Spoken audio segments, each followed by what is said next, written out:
You bring up Troy, and I wanted to get to that in the sense of let's talk about kind of the identity here because Troy is now becoming known as the guy behind the wheel of that black and yellow Jegs Yeah. Camaro. And that, of course, was something that you were very synonymous with for many, many years. First off, Jeg, how has that adjustment been of seeing those colors the last couple years continue on with Troy? You said he's doing a heck of a job, but that's not your identity anymore. Was it hard, or how interesting has it been to watch that car go on?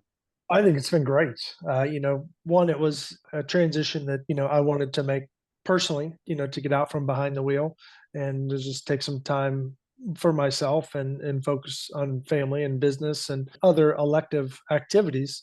But watching him has been great.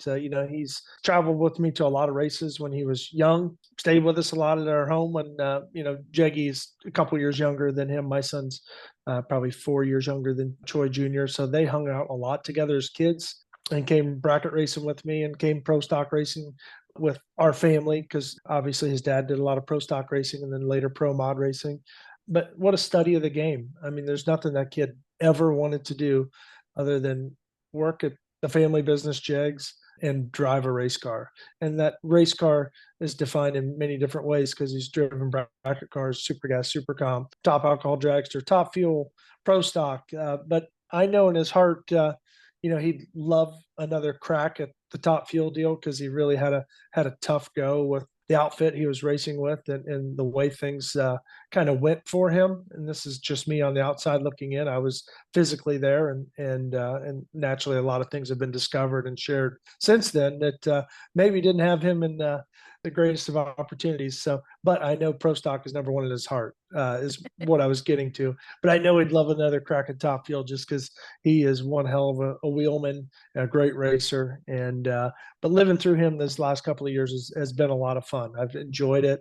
At moments I wanted to come through the iPad and hop in the car with him, and because it's been so personable and fun to work with. So on the flip side of that, now when you come back, SCAG, as you mentioned, SCAG is, gosh, their presence in drag racing is really, really impressive, and you're supporting their colors. What color exactly is it, Jeg? Is it orange? Is it gold? I've heard many different things of what we're describing. Yeah, technically it's cat's eye gold is the SCAG phrase for their color, and they spray.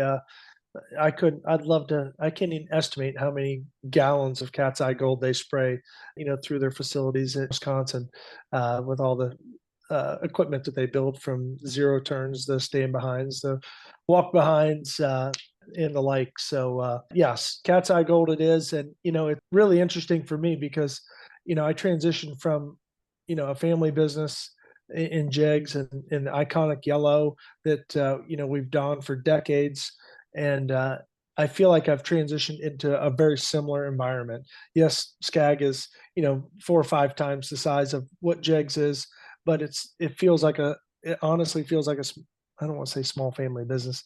It just feels like a family culture and a working culture that is American culture, if you will. And I enjoyed visiting their facilities.